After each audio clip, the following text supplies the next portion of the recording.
সম্মানিত সভাপতি হোমরা ইন্ডিপেন্ডেন্স অ্যাসোসিয়েশনের সম্মানিত সভাপতি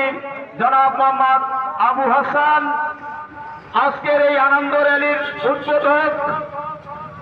অত্র অ্যাসোসিয়েশনের সংগ্রামী সাধারণ সম্পাদক জনাব মোহাম্মদ আবু মুসা,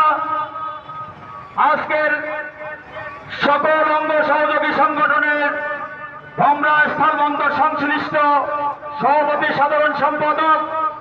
কর্মকর্তা কর্মচারী সাধারণ সদস্যবৃন্দ